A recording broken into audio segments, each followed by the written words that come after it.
Sorry, that does happen to everybody. There we go. It happened to me today. So thank you so much. I was worried about talking too quickly so that the translators could catch up and forgot to unmute myself. So thank you very much to everybody tuning in now and in the future all around the world. My name is Leah Stokes. I'm a professor at the University of California, Santa Barbara. As Laura introduced me, I'm originally from Canada, but I live in the United States, and I work on climate change policy and politics.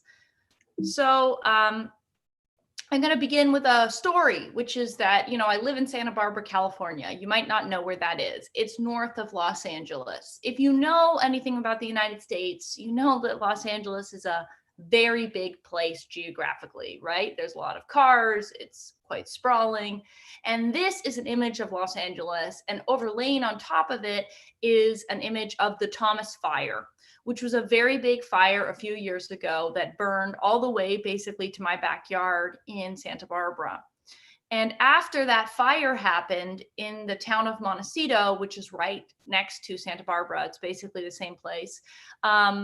In January, a few weeks after the fires had caused people like myself to have to evacuate our homes for weeks on end, there was an extreme precipitation event. And we know that climate change is making droughts worse, which is, of course, leading to more fuel load in our forests. We know it's making fires worse. And one thing you might not know is that it's also making extreme precipitation events worse, meaning there are some times when rain falls from the sky at such a crazy pace that we've never really seen before, and it can lead to flooding. And it can also lead to mudslides, particularly when you've had a fire recently. What happens is the soil structure is not the same anymore, and the land can't hold water. And so we had half an inch of rain fall in 5 minutes in Santa Barbara. And what that meant is that the area in Montecito where there had been the fires just weeks prior, mudslides occurred, and more than 20 people died because of these mudslides. And my own community, as you can see, this is the highway. We didn't have any highway access for weeks on end while they tried to dig out this major disaster. And I'll just tell you, Montecito is one of the richest places in the world. This is where Oprah Winfrey lives. It's also where Harry and Meghan have just recently moved. Like, this is a very, very, very, very wealthy place. And this is what climate change looks like in a place like that. So I wrote about this for the New York Times, a piece called Climate Change in My Backyard. And I tried to write about how my hope is that as more people experience climate change in their daily lives, that they make those connections and that they start to fight for action. We particularly need some of these rich and influential people who, for example, live in places like Montecito to wake up and speak up on the climate crisis, because of course, climate change is happening now. So we're talking today about the global effort to limit warming to 1.5. This is an image that has 2 degrees Celsius. So you can just imagine that the slopes are even more extreme for 1.5 degrees. But the fact is that we need to be moving so much faster than we already are, because the IPCC report from 2018, the Intergovernmental Panel on Climate Change, what they said is that if we want to limit warming to 1.5 degrees, we have to cut emissions by about half globally by 2030, by 45%. So we are not on a pathway to do that at all. As you can see here, emissions continue to rise. They're certainly not falling, and they're certainly not falling by about half by 2030. So to try to give a sense of the area that I work the most on, electricity, I came up with this concept called the Narwhal Curve. And there's a video that if you want to watch afterwards, it's just bit.ly/Narwhal Curve, and it's up on YouTube. And the basic idea is that we can look at where we are today in terms of our electricity system, how clean it is, and look at where we need to be by, let's say, 2030 or 2035. And we can basically create a line upwards, which shows us the change that's necessary every year compared to this year. And I've done this mostly for the United States, but today I'm going to show you what it looks like globally. So this is what a global narwhal curve looks like. If we start in the year 2000 and we look at the share of our electricity system globally that is clean, you can see that actually, so nuclear, many people might not know this, this is a carbon-free electricity resource. It doesn't create carbon emissions because it's not a fossil fuel, right? So what you can see is that nuclear has actually been declining globally. And while renewables have been growing globally, they're not even really making up for that decline in the nuclear share. And so we're not moving at all fast enough. And that very steep line would bring us out to the year 2035 when we could have 100% clean electricity globally. You can just see how much faster we need to be moving. Now, keep in mind that it's not really 100% clean electricity that we need, because for many countries around the world, they don't have enough electricity yet. And even for developed countries, what we have to do to clean up our transportation system, our buildings, and parts of heavy industry is to electrify them, right? We have to power those systems rather than using oil or fossil gas. We have to power them based on clean electricity. And so if we instead say that we need 200% clean electricity by the year 2035, you see how much steeper that slope gets and how really little progress we are making on this globally. So this should give you a sense of the scale of the challenge and how far behind really we are.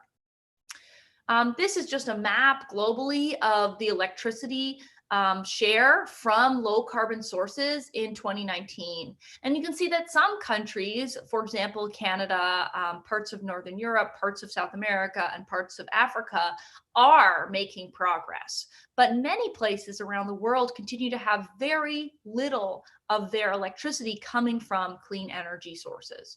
And remember, when you clean up the electricity system, you don't just clean up the electricity system. What you do is you create a clean energy source that can be used to drive our cars, to heat and cool our homes, to cook our food, to use our heavy industry. It actually, if we clean up the electricity system in the United States, it actually means that we can cut about 70 to 80% of all our emissions. So this is not a small slice of the problem. It really is the biggest chunk of the problem. Now, just to zoom in on the United States, and this figure is slightly out of date because it's always changing, but right now in the United States, 1 in 3 Americans live in a place that is targeting 100% clean electricity. So that's really good news. On the other hand, it's not fast enough. So a lot of these places are targeting 100% clean electricity by 2050, let's say, or 2045. And what's been so exciting about Joe Biden winning the presidency is that he campaigned very actively on a target of 100% clean electricity by 2035. And that is way faster than really anywhere in the United States is moving, apart from a few cities. So can we clean up our electricity system fast enough? Well, there's been some new research coming out. You can go to the 2035report.com and you can download this report. And it basically shows that, yes, we can clean up our electricity system fast. And not only is it doable technologically, and it can actually save people money. It may be cheaper to be fueling our electricity system based on clean electricity rather than dirty electricity. And when I say cheaper, I mean direct costs. I don't even mean all the health costs and what we call negative externalities, all the costs of creating climate change and, putting toxic air into the lungs of Black and Hispanic and Indigenous Americans, right? Those things are costs as well, but they're not direct costs. Those are externalities. And so even if we just think about direct costs, it's cheaper to power our electricity system with clean power. In terms of my own activism in my own backyard, because I know today is talking about a lot of the work that everybody is trying to do around the world, one happy news that I can share from Santa Barbara is that there has been an oil development planned here for several years that myself and many of my students have been working to try to stop. And actually the day before the election, the last oil company that was proposing to build this project pulled out. And so this project is no longer going forward. And I'm sure all of you have seen in your own work that activism works, that we are able to stop fossil fuel projects if we show up and protest them. The last thing I'll mention in my own life is these funny things. And if we could do Q&A, I would ask you, what do you think these are? Well, They are an induction stove and an electric heat pump. And one thing that I'm working on in my own life and want to work on more broadly and through a campaign is trying to get people to electrify their homes, because you may not realize that a lot of homes in the United States, but in many countries, have fossil gas in them, what we often call natural gas. This is a fossil fuel, and we have to electrify our homes in order to get off this fossil fuel. So if you use a gas stove, that's actually very bad for your own health and the health of everybody living in your family because of the indoor air pollution. And it's also very bad for climate change because it's a fossil fuel. And so in the United States, there's a lot of work that has to be done to electrify homes. And one thing I'm doing is electrifying my own home. If you want to know about how climate change is happening in real time and you want some fact sheets, if you want to make connections between heat waves, flooding, or wildfires, we have made these fact sheets. There are also some from sciline.org/quickfacts, and they can allow you to kind of speak to different audiences to talk about how climate change is happening now. Because a lot of people believe that you can't say that a specific hurricane or a specific fire or a specific extreme precipitation event is linked to climate change. And that is not true. The science is out there that we can link specific events to climate change. And it's really important in our activism to be doing that in real time so that people understand that climate change is happening now, that it's not just something for the future, and that they're already paying the costs and impacts. And that isn't just happening in, for example, small island nations or developing countries. It's also happening in rich developed countries, and that it's affecting all of us.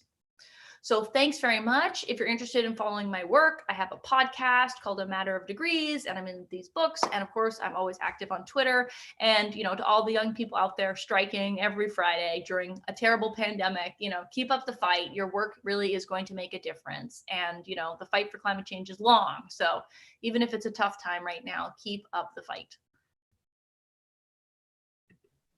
Thank you, Leah. Just like a quick reminder that I forgot at the beginning, we're gonna have at the end a Q&A section, so you can write your questions or comments in the chat. And if you need translation, we can send the Zoom link, so you can join to the Zoom room. We have translation for French, Spanish, Portuguese, and German. And thank you so much, Leah. It's really true. Like we need to move faster. There are already ways to move to do it, and the thing is that we can do it. And I read some of your work, and you're right. Like not only MAPA countries are living the consequences of climate change, but also California with the fires. So now we are gonna talk with Joao Ducini. He's a climate and environmental activist who fights for climate justice. He's a weekly striker in Sao Paulo and has a page on Instagram called 7 Hour World, where he tries to spread awareness about the climate crisis. He's also one of the creators of the South Amazonia campaign, We Think Fridays for Future. Thank you, Joao, and go. Oh, hi. My name is João. I'm from Brazil, and yeah, I'm gonna talk about how we can fight and why we have to fight for the 1.5. So first of all, thank you all for watching. And based on science, according to the latest IPCC report, in order to keep the global average temperature below 1.5 Celsius, we had 420 gigatons of CO2 left to emit in January 1st, 2018.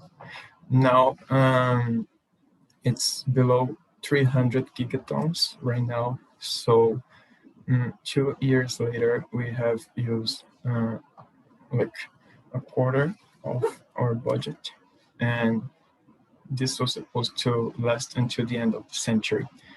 So, yeah, to reduce our emissions and keep the temperature below 1.5 and follow the Paris Agreement, we must cut our greenhouse gas emissions, especially carbon dioxide, because of the greenhouse gas effect. according to a report by the UN Environment Program, emissions would have to fall by around 7.6% each year between 2020 and 2030 if we wanted to get a chance to be on the line with the Paris Agreement. But no country is doing enough right now. I mean, if we want to change these things, we can't rely on our current system. You know, we can't solve the climate crisis saying that capitalism will help us solve it. Many people say that we will have the solution, we will have the technology, but right now we don't, and we don't have time anymore. If we lived in the 50s, for example, it would be amazing, like transition from fossil fuels and do everything that's proposed. But right now, we can't keep going like this. We must phase out fossil fuels. We must change income distribution, the income distribution system, in order to promote equity and allow people to live with dignity and live sustainably. We have to stop overproduction and overconsumption, encouraging monoculture, and stop promoting local farmers and merchants, for example. Also, I mean, when I say we, I mean governments, politicians, and big companies. Of course, individual change is important, but they are the ones who have to act because we are doing our part. We are trying to spread awareness. We are changing our daily lives, but it's no longer enough either. So governments and people in power have to abandon old and outdated deals and treaties, you know, if they want to, if they really want to stay in line with the Paris Agreement. In Brazil, for example, where Bolsonaro is the president, everything is going really bad. I mean, most countries are doing bad because they simply don't do enough. But in Brazil is one of the few countries where emissions are still like the government's proposing an increase of emissions. For example, the NDC presented by the government this week is 38% below what's needed according to the scientists when it comes to emission reduction. The Brazilian NDC proposes a reduction of 43% on our emissions, and the Climate Observatory in Brazil proposes a reduction of 81%. And well, Bolsonaro and Salles, who is the environment minister, say it's all good, that say Brazil is one of the most sustainable countries on the planet, and they just keep lying and pretending everything's okay. So that's why we have to act. We have to raise awareness and make people understand that we must pressure governments and people in power to change, because they are not going to do it by themselves. We have to show them how mad we are and how this is going to affect everyone. This is not going to affect those people in power at first. This is going to affect like people in MAPA, the most affected people and areas. For example, in Brazil, in the Philippines, in Pakistan, and is already affecting many other places. For example, like Leah said, even in California, New York, France, Italy. It's a global problem, you know. There's this famous quote that says, think globally and act locally. And I think it represents everything very well because it shows how the climate crisis is affecting the whole planet. How important it is to raise awareness in our communities, cities, or countries. This is by acting locally and thinking globally because we share the same planet and we have to take care of the same planet, the same nature, and the same ecosystems. If one ecosystem is destroyed, it will affect others. For example, even with biomes, for example, the Amazon rainforest, it is very important to stabilize global temperature and water cycle and biodiversity and many other things. If the Amazon is destroyed and becomes a savanna, I mean, there are some studies showing that the Amazon may turn into a savanna if deforestation keeps rising. We will have global consequences. But we have to take care of the Amazon, but not only the Amazon, it's very important. But we have to take care of every forest, every ecosystem, and every part of nature in our planet. So, yeah, this is why I like this quote. We can raise awareness striking or doing actions, projections, or whatever people think they want to do in order to spread awareness about the climate crisis and make people act. Because if we put pressure on politicians, we can use democracy, right? If people are aware of the climate crisis and decide they won't vote on politicians who don't talk about the climate crisis, they will have to start doing it. And more than talk about it, they will have to start acting. They'll have to, this is going to have their priority. And they cannot pretend they care anymore because people are getting aware of it. People are getting aware that they don't care about it. They just care about their money and themselves, and especially people in MAPA who are already being affected by it. For example, many people are currently suffering every day because of heat waves, hurricanes, floods, droughts, diseases, and these governments just don't care. It's something that we could address, we could prevent from happening if people if people thought about the others. So yeah, we must put pressure and learn, study, and understand how bad the climate emergency is. Thank you. Thank you, Joao. I want to add something really quick since I'm from Colombia.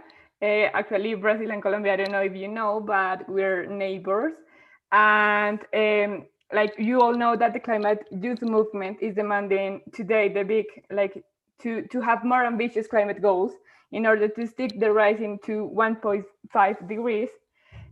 But also in this dynamic of local, think global and act local, countries like Colombia, Argentina, Philippines, we're not only demanding to have more ambitious goals, but also we're demanding to our governments to create and implement adaptation strategies to face the climate impacts, which are getting worse and worse, as Joao Dicini just said.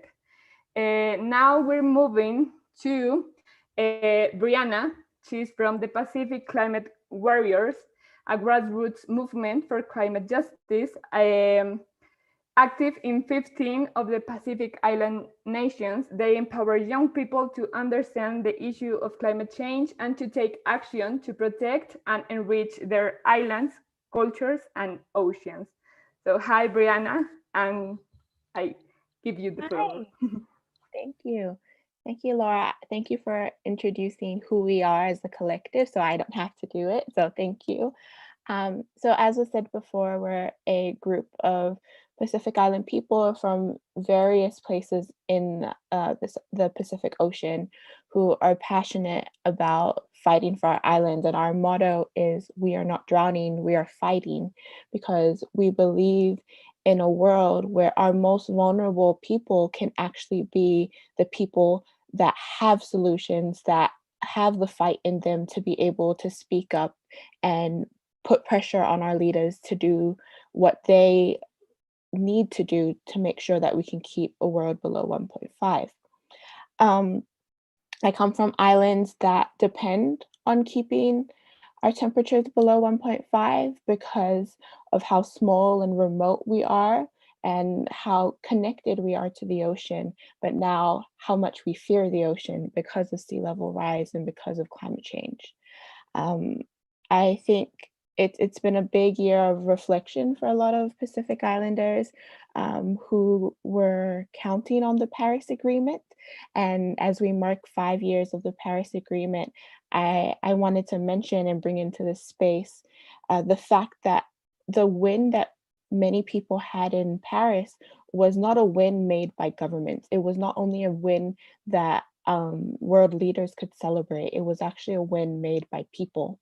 The Paris Agreement wouldn't have been possible without youth activists, without the young people who tirelessly showed up to those conferences with their hearts on their banners and demanding for change. It wouldn't have been possible without the overworked and tired negotiators who have been showing up to these agreements ever since 1992 at the First Earth Summit.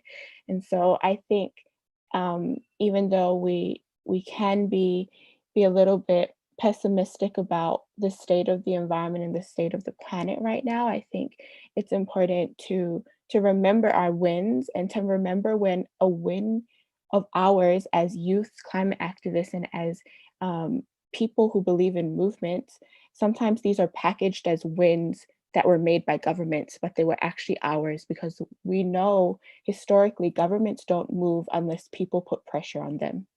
And so I wanted to bring that into this space. So why is 1.5 so important to us in the Pacific? Well, it really is a matter of survival or not.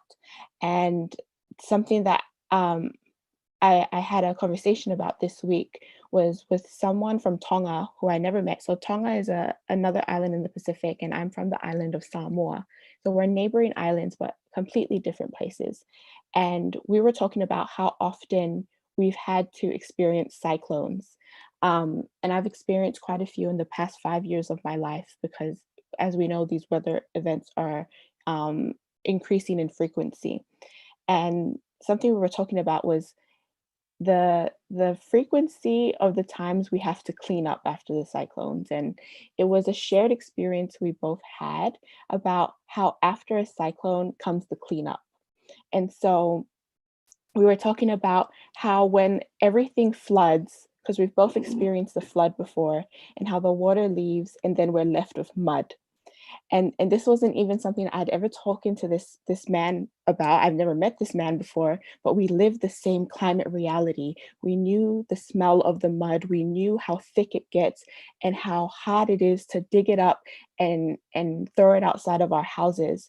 And it was something that we connected with, but it was something that we also mourned, that as young Pacific Islanders, instead of living a childhood or living a youth where we could just be having fun, be doing the things that average young people would do, our realities were so immersed in our climate reality and the fact that instead of being out on the park having a picnic or playing a game of volleyball, we were inside our houses cleaning up the rubble of the cyclone that had left us the night before. And so that is something that pushes, I know, many young activists into this space and into this fight is for the fact that many of our childhoods were taken away from us because we are so passionate about making sure that our children have childhoods beyond this crisis. And so that's where my passion comes from, and where my why comes from. And I encourage all youth activists and activists of all ages to remember their why, and the fact that we may be so far away in physical distance, right? And even more so than ever with COVID. The fight for climate is the fight for our homes. It's the fight for that feeling of when you've had a long day and you get to come home and you get to see your parents, or you get to see your family, your friends, or to see your kids, and that warmth you feel inside of being like, yes, I'm safe, I'm here, I'm home. That feeling has been denied and been taken by many systems that have taken things from us, including the systems that feed climate change. And they have taken that feeling from many young people, and many people who are most affected by climate change around the world, as we heard earlier, from people in California, from people in Philippines, and then from people from island homes like mine who have to spend their Saturday mornings cleaning up mud. And so, yes, that's why I'm very grateful to be here. I'm very grateful to be in a space with people who think alike and want to fight for our future. Thank you. Thank you, Brianna. We had some questions specifically for you. You already answered like the most of them, but I'm gonna give you like another one, and it's were there for you noticeable changes in the past 2 years looking at politics, public disclosure, and policy? And the last one, like to end this space of this part of the conversation, what still needs to change and how can we win this fight? Sorry, Laura, do you mind just repeating the first question? The first one is, were there for you noticeable changes in the past 2 years looking at politics, public disclosure, and policy? Okay, thank you. The noticeable change for me has been within the climate movement, the advocacy and the activism movement. I feel like the Fridays for Future and the strikes for future have been something that have pushed this movement to what it is today. I don't think I've ever seen the conversation as lively, and it might be because of the time we're in, where urgency is closer than ever. But I also believe it's because of our young people. And so I admire that about for policy and for the public arena. I feel like there has been change in mindsets, and the big one to think about is even people believing in climate change. Because a few years ago, when I was first starting out as a child advocate for the environment, some political leaders didn't believe in climate change. Oh, some still don't. And so just having this conversation be as lively as it is within just not only movements, but within government is a good thing. But as was said earlier, it's not as fast as we need it to be. The goals aren't as ambitious. They aren't as law binding, and they're not happening as fast as we need it to be. The switch to renewables isn't happening as fast. The commitment by leaders aren't happening as fast. So there's been some changes, but not at the rate we need it to be. Okay, thank you, Brianna. And I just want to say that I love your like slogan, "We are not running, we are fighting," because I want to bring something up like about my country and Latin American and like MAPA countries in general, and is that we've been fighting for decades. Like the climate movement is kind of new, but like indigenous people, rural communities, Afro descendants in our countries have been fighting for decades, and finally, like at least it's gonna start, like it's starting to change something. So now, just like a quick reminder, if you have questions, you can write it on the chat, on the comments below. Now we're going to a Canvas presentation with Slobodan, and I'm just gonna give you like a quick summary of what is Canvas. Canvas is the Center for Applied Nonviolent Action and Strategies. It's a non-profit, non-governmental education institution focused on the use of nonviolent conflict. It is based in Serbia, and it was founded in 2004 by Serja Popovic and Slobodan, that is here with us today. Both of them were former members and founders of the Serbian youth resistance movement Otpor, which supported the overthrow of the Serbian dictator in 2000. And that's it. I think that if you want to add something or like correct me in something, please do it. And you already said so much, so thanks for that intro. Well, I'm very honored to be here with you guys, and even though it says over here Srđan Popović, my name is Slobodan Đinović. Srđan unfortunately could not be with us tonight, and so I joined for him. So I was just listening these presentations, and I have to say that living in Belgrade, it finds us to be in a very, very interesting environment, because we've been fighting dictatorships all across our region for a long time. As you know, Yugoslavia was former communist country, but actually what's happening recently with the democratization and the changes is that we are seeing increasing influence of the climate change in our region as well.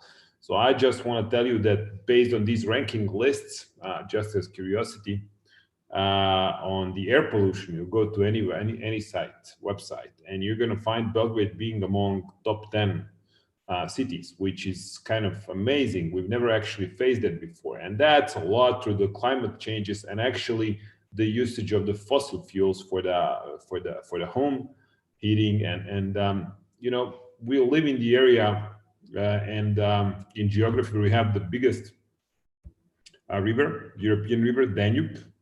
And Danube was actually because of the difference between the air temperature and the water temperature, creating this wind that we called košava. And that kind of wind was actually cleaning and infuming all the bad air from Belgrade for decades. And now, as with the climate changes, the level of Danube is going down, and we are seeing less and less wind. So once we are actually in winter times without the wind, we are suffering a lot from the air pollution, and that's actually getting to the levels where people are not advised to leave their homes, which is terrible. So I fully share what you guys spoke about, and I was just visiting the chat room, and I think there is a lot of interesting questions going back and forth. But because it's a long day, I'm going to start and try to drive you through the presentation that we set up over here. So what I'm going to be talking about is the kind of the 10 steps that could be the steps towards a successful movement. As you know, the Canvas is the organization that's think tank. So what we do, we try to utilize efforts of different organizations, and we are working with a lot of social movements, whether it's a climate change, regime change, human rights issues, gay, lesbian rights, and so on. So we are trying to put the strategic component into the struggles that we advise people on how to wage. And nonviolent struggle is asymmetrical conflict. I think that's important to note. So through the access of our trainings and teachings, because we teach in a lot of different universities as well, academic courses, both Srđan and myself and a couple of our colleagues, it is important to understand that every movement, it's actually made not to gain political power, but actually to bring the value within society. And that's the most important thing. Movements are made for value. So movements are there to institute the value or to solve the harming issue within society, and then to focus or to dissolve, to focus on something else or to dissolve. So the basic ideas behind the movement and any strategic approach towards that. And I want to tell you guys, there are many misconceptions about the structures of the movement, about the movement itself, as well as between the strategists and the leaders of the movement. And it's in my experience, understanding what's a strategy and then strategizing and the leadership are not necessarily the same skill sets which are residing with the same people, with the same person. So you might have within the movement different individuals who are actually more strategic, more into negotiation, more into speaking, talking, being the messengers, more into organizational and logistical skills. So now we're going to be talking mostly about several of actually the 10 most important advices and the steps every organization or the movement should go through in order to get to the levels where it's able to make some impact. So the first thing is always like the Sun Tzu story, I guess, that you guys, those of you who read the Sun Tzu, it's a nation strategy. So it's to understand your battlefield, to understand really what are you all about, and to understand, you know, what is the situation in the field. And the first initial step is like really understanding the spectrum of the allies.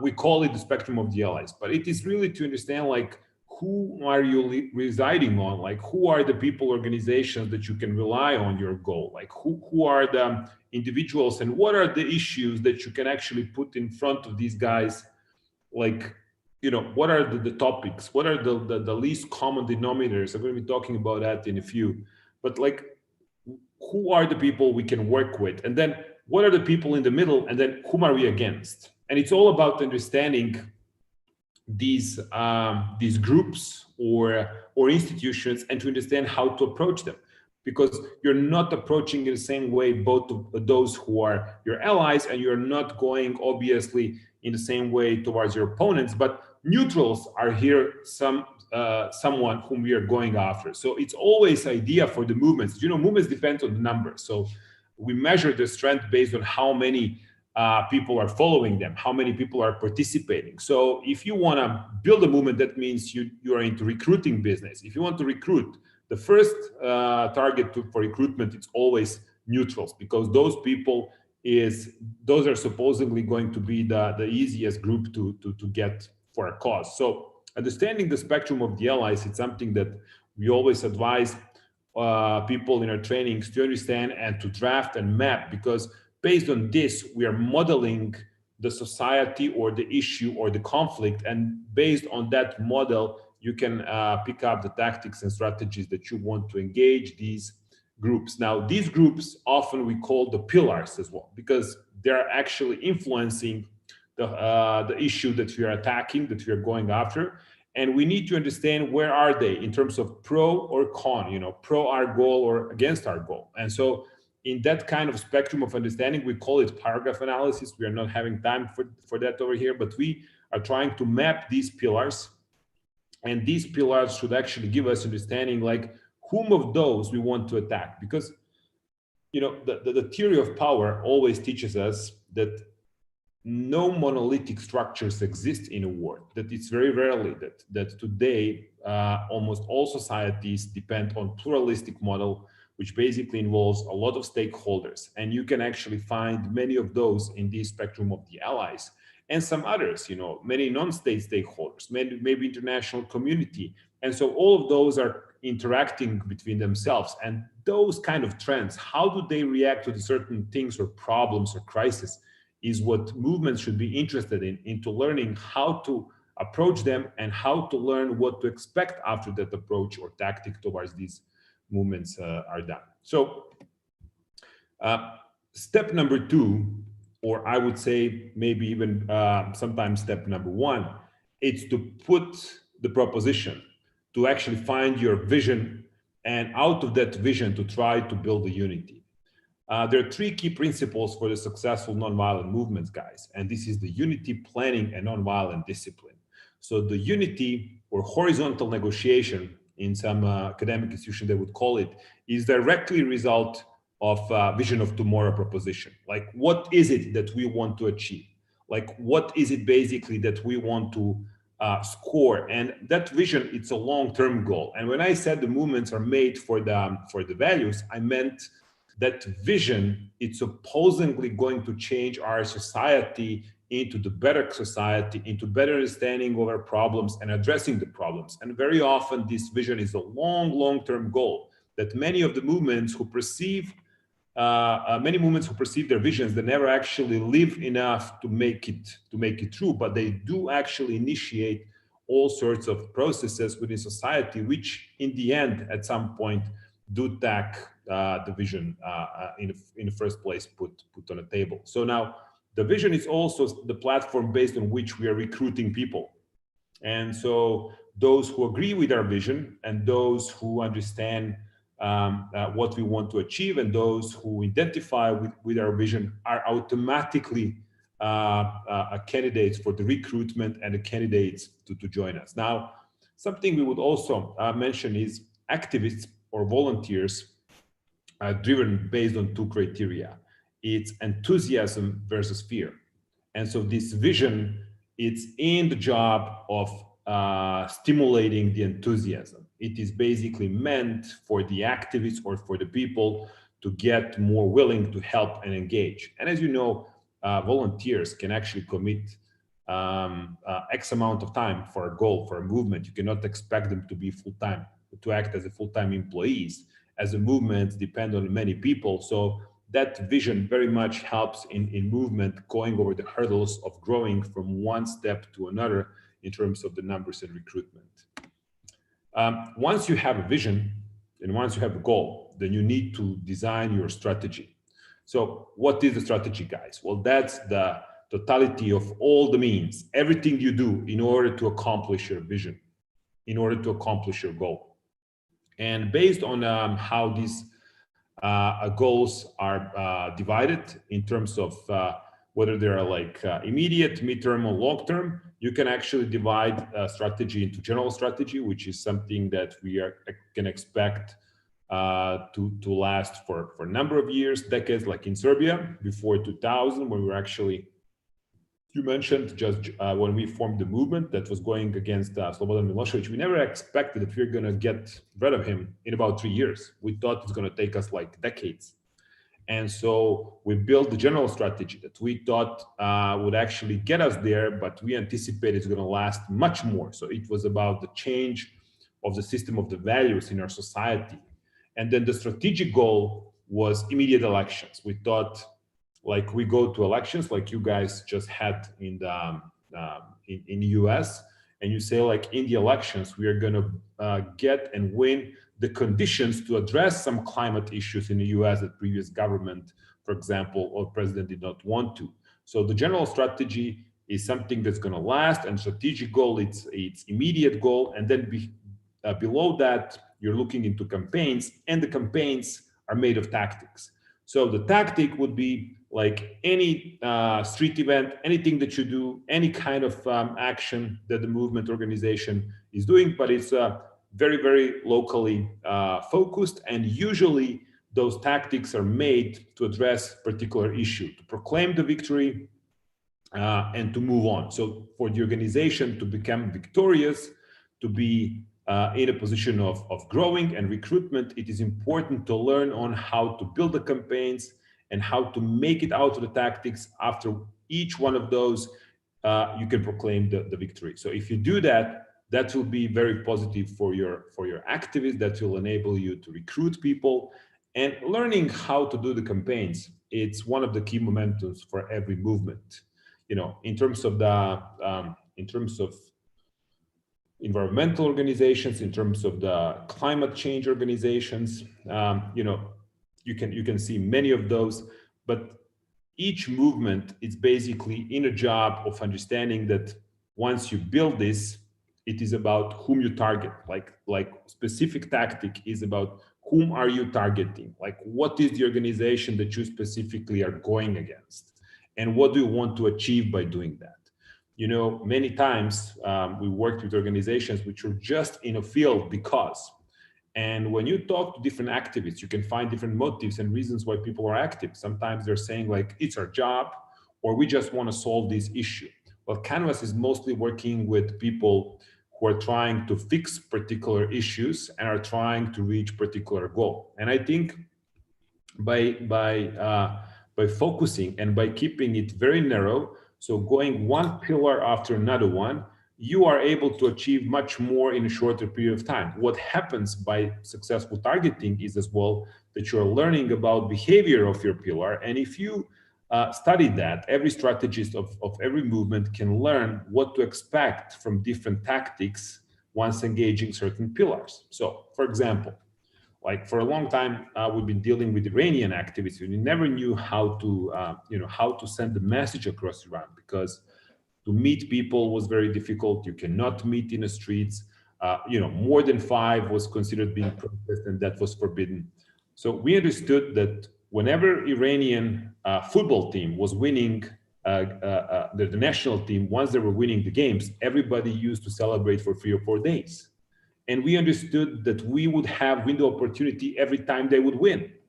And imagine, guys, you have like these qualifying matches for the World Cup every 4 years. So we kind of understood that those are the windows of opportunities. And we would design specific tactics with our Iranian friends just for these particular events. Like, I don't know, women not being able to join and to watch the football games in stadiums, driving rights for the women, and so on and so on. So a lot of bread and butter issues, but a lot of local issues, and a lot of those things well identified can actually drive you to the well selected tactics, and this is the most important to get successful at. Now, I would say that recruiting the numbers, recruiting the members of the movement, it's the #1 goal of the movement. So if you can recruit, if you can grow, that means that you can successfully develop your organization. So by doing that, you can get into this famous recruit, train, act triangle.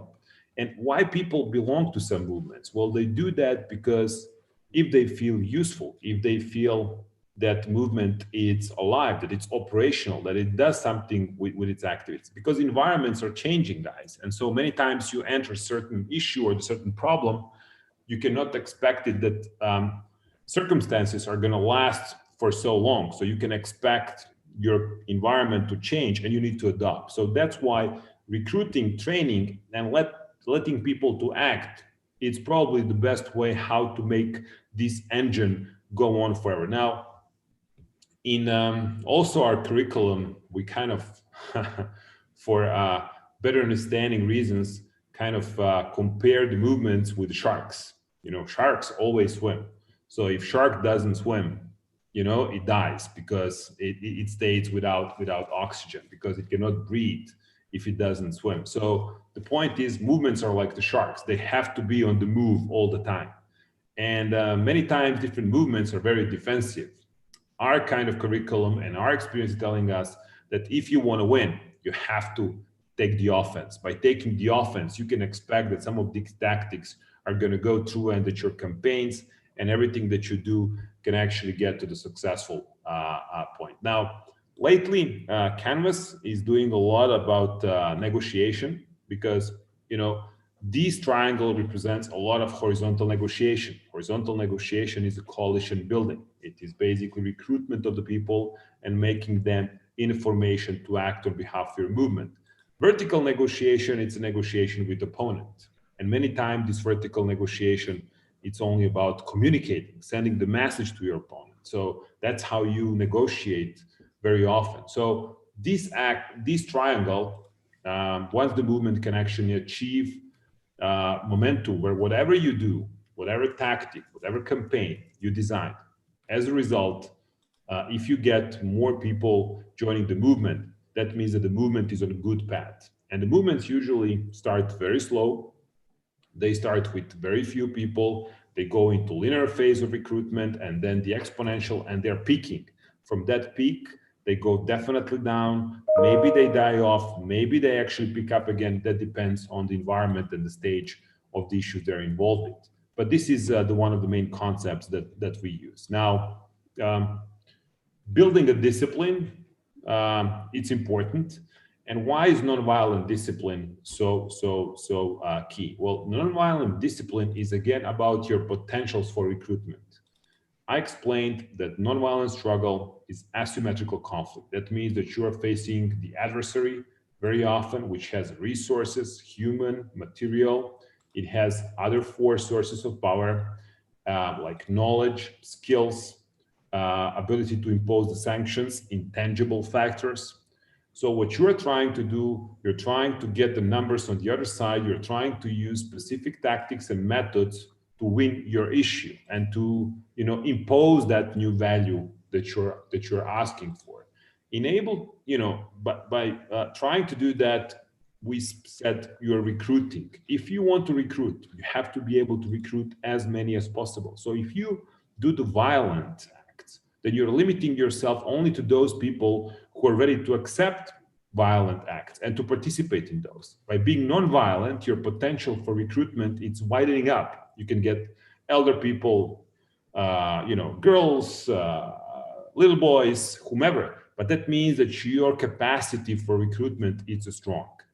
Now, on the other side, nonviolent discipline, it's not making movement take the negative impacts from the demolitions, from different kind of stuff, which are not appealing to the people to whom we want to send the message. So this nonviolent discipline, as well with the unity, as well with well planning, is something that's a key for the success. You know, very often movements do depend a lot on who's messenger, you know, like what kind of message you send. It's important. The messenger, it's even more important than the message itself.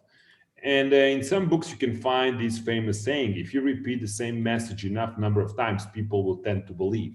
So the question is, like, can we send the same message through so many different messengers that we overwhelm the media sphere? In our movement, we used to come to the point where we understood that if we come up with a good and appealing symbol, and our symbol was right hand clenched fist, just to give you the idea, the left one was a sign of Milosevic's party. It was the Yugoslav Communist Party. So we deliberately took the right one. It's not that we were actually politically or ideologically oriented. No, not, of course not. But we just wanted to separate ourselves from the ongoing mainstream politics in Serbia. So our symbol was so strong that we actually could communicate to people by just displaying that symbol, and that was so powerful that everyone carrying on our symbol on its T-shirt or the badges or the pickles would immediately become our spokesperson. And that symbolism, it's very powerful for the movement. So we advise very often that you should build your identity out of your symbol, out of the way how you salute, out of the way how you dress. And very successful movements grow historically. You can find many of those that actually manage to make the whole, not just ideology, but the way of behavior, the way of living, like hippies. Like that was the whole world movement without any specific goal, without any written, manifesto or whatsoever. But everybody knew about, who's a member of hippie movement if you just see hippies in the street. So the point of the movements today is like, how do you build this commonly understood language, how you communicate, how you dress yourself, how you behave yourself, and that will identify and build this movement's unity among these three key elements. Creativity, the ability to be innovative, guys, it's all about innovations. It's about startups. We are, you are actually Y generation. So it's about how you build the new ways of living, operating, addressing issues. So the movements have to be able to build their own creativity engines to spark the innovation. To Gene Sharp, Professor Gene Sharp, who some people or many people find as grandfather or the institutor of the theory of nonviolent struggle. And then some other academics are saying that this is the biggest contribution to political science in 20th century. But Gene Sharp identified about 198 different methods and tactics. I think that Canvas only, on our website, you have database in the library of about 300 plus. Jelena is here with me, my colleague, and she was working on that a while ago. So we have, these are constantly being improved. And introduction of the humor. So if you can introduce the humor in the final slide, I'm going to show you and recommend you the book, which is like pranksters against autocrats. Like if you can get your movement into win-win situation against your opponent, so whatever you do, you win. Whatever your opponent does, you lose. They or he loses. So that's where you want to get your movement in. And humor is very important. And number of movements, number of excellent organizations have actually recently came up with so many different tactics which we never saw before, especially in this age where the social media can play such a significant role. They can actually transfer the message so quickly. You can inform people so quickly and broadly about what you do and what you have done. All across the world, we work with organizations from Russia, Panama, Zimbabwe. Each one of those actually had a great deal of the humor, and trust me, especially the regimes, especially these big conglomerates, they don't know how to deal with that. So the more humor you can introduce in your activities, the better you're going to be off. We in Serbia, for example, here on the left, you can see this is the barrel, and this barrel had the picture. It had a photograph of our late dictator Slobodan Milosevic. So yeah, it's not that every Serbs are named Slobodan, as my name is, but Milosevic was one of the bad guys. And so what we've done over here, we just put the barrels all around a country. Downtown big cities, and we called people to hit him with a bat and to put a dime, to pay for it. So imagine what, we had this barrel being banged all across. When police was arresting us around the country, they could not actually arrest the barrel. And it was funny because it was funny to the people. It was lowering again the fear. It was increasing enthusiasm. We will later said that we collected so much money through this tactic that we financed our poster productions and so on. Long afterwards. On the right side, you can see this is the one from Russia, from Siberia, where the local government actually prohibited any kind of public protest. So what the activists have done, they actually had a toys protesting, and you cannot get out and arrest the toys.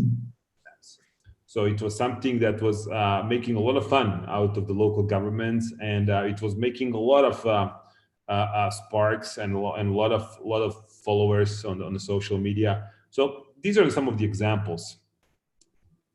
The number 10 advice is, and I'm going to be finishing soon and opening up something for discussion, is try to finish what you guys started. That's always the difficult momentum. The movements are the weakest in the very beginning because they depend on only few people. And if you're, for example, operating not in countries like US, Latin America, but if you're facing a harsh environment, like, I don't know, something somewhere Southeast Asia, for example, where Canvas has a project, like Africa, like Zimbabwe these days, or Eastern Europe, when you are facing very harsh opponent like KGB or these militant radical religious units like in Iran, making your job being finished and make it to transit into long and sustainable victory and the new value that you have introduced that I mentioned before is the key issue, because many movements fail in finishing that kind of the stage where they actually can say, like what we've been trying to do, we have longer sustainability of the objectives that were part of our vision. So in many countries, especially in our part of the world, you could say these days, yes, we had democratic transitions in the late 90s, beginning of 2000s, and now we have slide back. But guess what? When it comes to the regime change, not so much about the climate issues, the only long-term value in those societies, based on even Farid Zakaria and these guys, and I can tell you from our personal experience, are free and fair elections. So these electoral processes are the key aspects of it. But the movements in the issues which are in relation to the environment. I think it is about the legislation, it is about transition of this legislation that you can impact, that you supposedly changed and fought for. So it is how to make it really not to deteriorate after a while. And for that, you can either say that movements could transform into the watchdogs, or you can actually say that the movements can take even more active role in kind of different forms. Some of those actually join even some governmental bodies for oversteering the issues. But second, the most important moment is after you score your victory, it's how to make it sustainable. And by saying that, I can recommend two books, like, you know, for much more than I've just presented in these several slides. The one is Blueprint for Revolution. The second one is Prankster Against Autocrats. The second one is actually just published lately. And you can find a lot of these real examples, but just go to the Canvas website, www.canvasopedia.org, and you can find and download for free our core curriculum, where we actually have 50 key points, and then also several other booklets that we have produced, and as well with the videos and so on. So the point is that being strategic, understanding these three key principles like unity, planning, nonviolent, discipline, understanding that you're facing the complex problem that depends on a lot of institutions. If you recognize the pillars among them. By the way, I didn't mention that the pillars are made of people, guys, and people are made of loyalty. So you just want to see how to win over those loyalties to work for you and to win on your side. And so how to recruit more. And if you keep recruiting and make these triangle, recruitment, training, and acting, make movement to identify itself easily, symbols, you know, way to salute, way to behave. If you actually are able to impose the humor and surf on the humorous tactics and actions, then the movements probably are going to be just fine, and you're going to be able to grow. So I think, and I hope that I managed with the time that was given. I actually did a bit faster. I guess that was a bit tough for the translators, but nevertheless, here I am for any questions or anything that I can answer to. I'm here for you guys. Thank you, Slobodan. So I think that we can start like a brief and quick conversation because we don't have that much time. Again, if you have any questions, like the people who are seeing who are watching this conversation, you can leave some questions and we will answer them. But to start, I would like to ask Brianna and Joao, like, what differences have you seen regarding activism from the global north and the global south? Because it's pretty different, some dynamics. Slobodan gave us 10 basic and pretty important steps, but I think that in the practice, it can change a bit from the country to country. So I just want to know, like, what difference have you seen in terms of striking, manifesting, talking to politicians, and like what kind of challenges have you faced? I don't know who wants to start.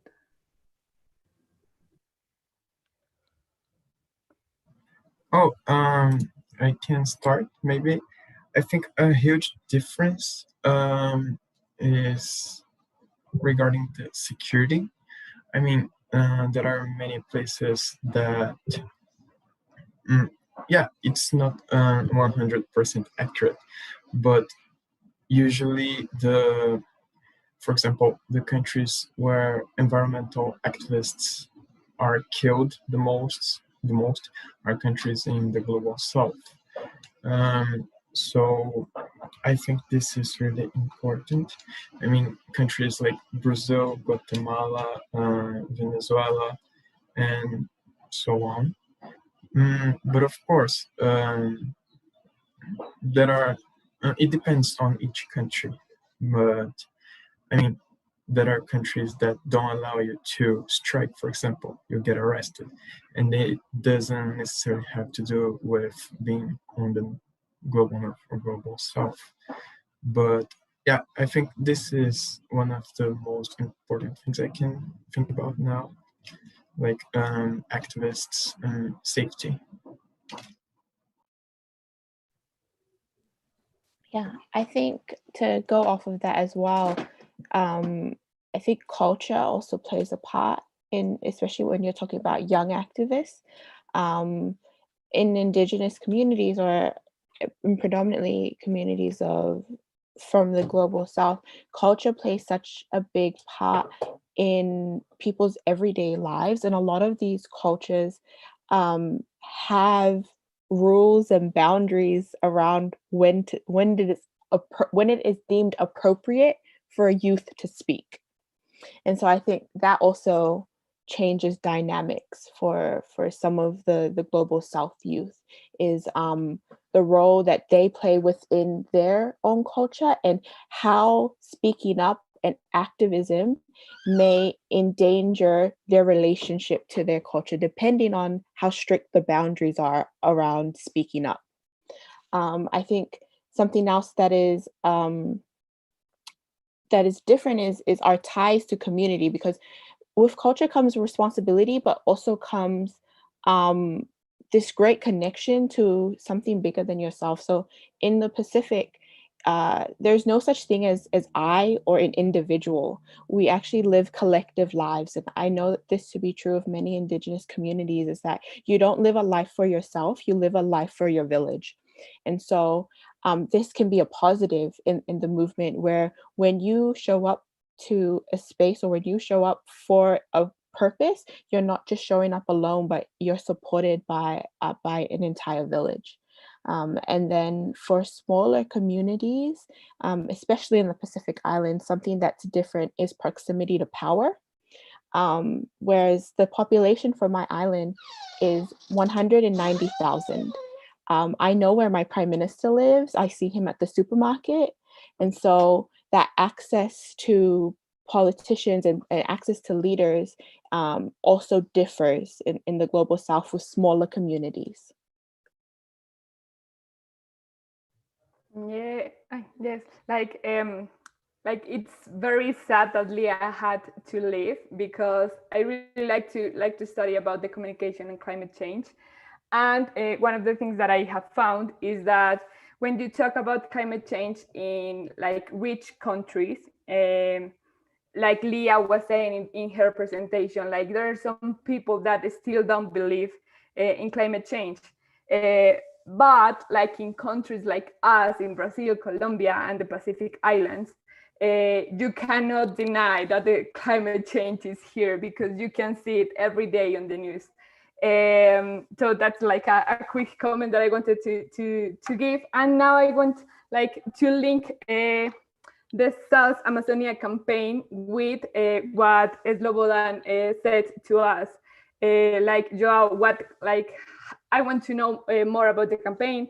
What kind of like steps have you applied that Canvas shared with us? Sorry, about the SOS Amazonia? Yeah, I want to know more about the campaign, and like how did you build the campaign, and how is related this strategy sorry, with the 10 steps that Slobodan shared with us. Oh, well, the SOS Amazonia campaign was created mostly because of the pandemic, because the indigenous people were being affected the most, especially in Brazil, because the government don't really care about them or people in general, but their health system had collapsed, and they were really in danger, and the virus is spreading at impressive heights. So we decided to help, and yeah, raising money to to help them with whatever they wanted. We talked to a lot of representatives from the Amazon rainforest and different cities. Also people from organizations, and they told us what they needed, how we could help. And yeah, then we made a plan to decide where we were investing the money we raised and so on. But yeah, I think that's it. If you can have more information in sosamazonia.fund/en, that's our website. Yeah, you can find everything there if you, I don't know if you're curious about it or something.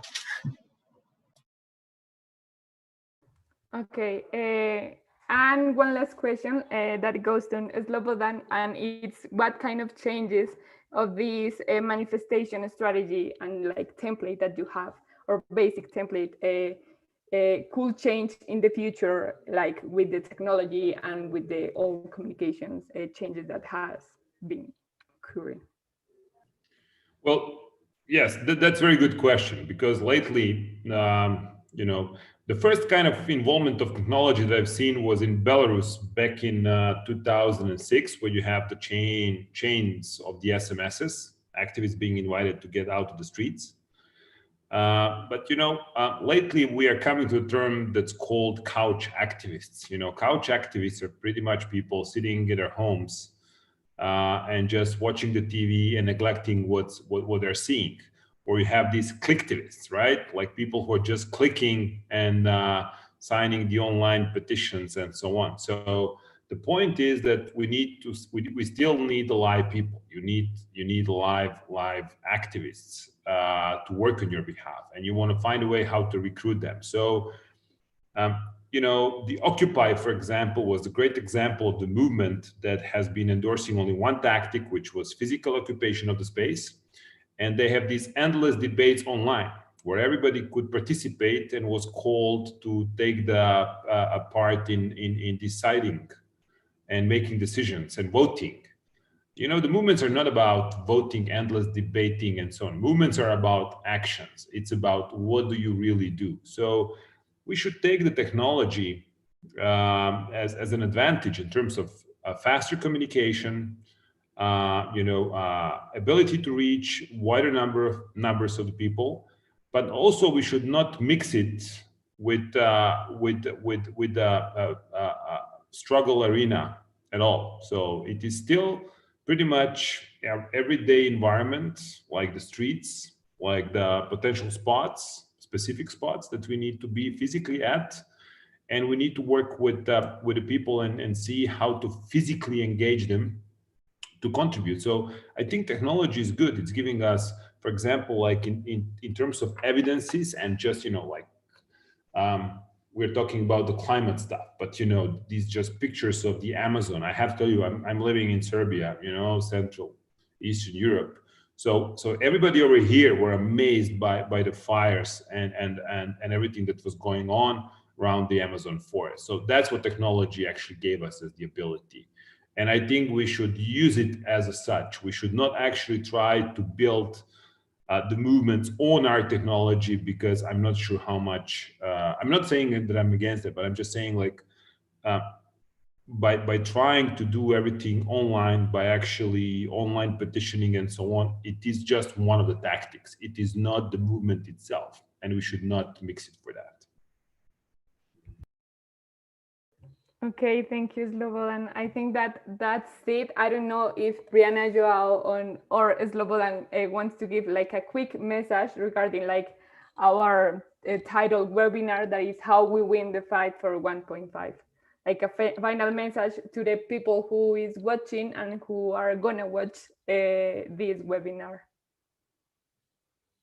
I don't know who wants to go. Well, I would just agree with Joao, who said like act locally, think globally. I think that's a great one, and I applaud you for that one. We are using it for a lot. So I think if we start from our local issues, we'll actually have a global impact. So that would be my Sorry, Joao, for taking it from you, but I just want to say that's the one I like. I took it from someone else too, so all right. Well, I just wanted to say, like, I was talking about it today, by the way, that being a climate or an environmental activist may be really difficult and frustrating, because we don't see real action happening, and the time is getting shorter and shorter, and we don't see politicians or people in power doing anything. It may make us feel bad, hopeless, and, well, whatever bad feeling we might have. But this is all right, you know. We have the right to feel like this, but we can't give up. We have to keep pressuring them and understand that we only need one day and one of those people to wake up and understand how serious the climate crisis is.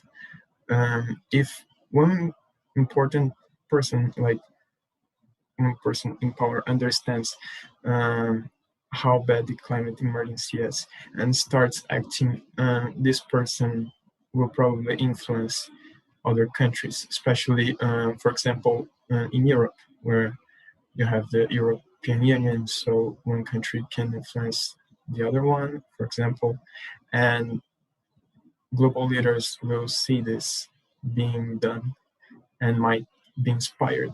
So it not maybe it really is hard, but we still have time according to the science. So we have to fight while we still have time, and we still have a chance to change things. So yeah, don't give up, and yeah. Yeah, thank you. I agree with everything that's been said. And I think we win the fight together, doing all the things that we're able to do. And not just, like we said earlier, not just one thing, not just signing petitions online, but getting out there, actually moving. You know, that's the thing about movement. It's about moving and being able to physically move with each other, doing the different types of tactics and the different types of things that contribute to our overall vision for climate justice. I think that is how we win. We win through the people on the streets, the people writing petitions, the people in, trying to lobby our politicians. We win through coming together and through using all our different talents to make sure that we're covering all the bases. Thank you. Okay, that's it, I guess, for today. Thank you all so much for your words and for sharing your wisdom and your knowledge. And I agree with all of you, like we need to do it together. We still have a bit of time to achieve to stick for the 1.5. Like with the people, as Slobodan said, we're gonna do it. So thank you so much, and that's it. Thank you. Bye-bye. Bye. Thank you very much.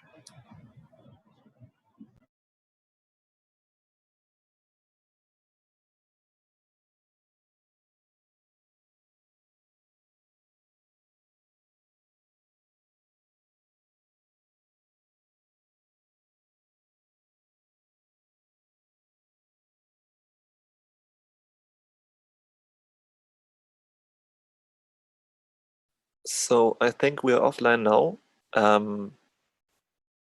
Thank you all very much